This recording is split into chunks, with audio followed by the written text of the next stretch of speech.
विना सुंदरम सुंदर गीत परम गीतात परम वयम अग्रिमे क्रमे अनुभव कथनं शृणुमः। अनुभव कथनाय अहम् आकारयामि मीना सुरेश मीना महोदये। नमस्सर्वेभ्यः। अहं मीना अस्मि। अहं पुणेतः अस्मि।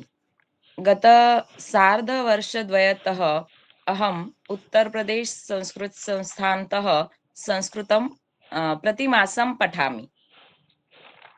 पूर्वं संस्कृतस्य किमपि ज्ञानं नासीत्, किन्तु अत्र पठित्वा अद्य अहं संस्कृतं वक्तुम् अपि शक्नोमि। बहुभ्यः शिक्षकेभ्यः अत्र अहं पठितवती।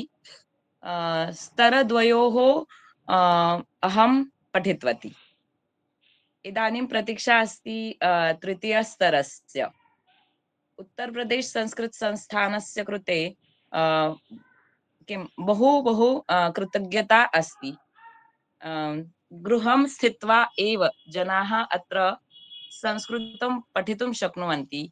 एतस्य मुख्यं कारणम् अस्ति निरन्तरता।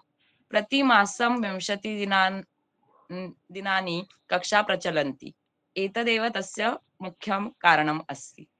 उत्तरप्रदेश संस्कृत संस्थानस्य कृते बहु कृतज्ञतां दर्शयामि। धन्यवादः। धन्यवादः भवत्यै अपि।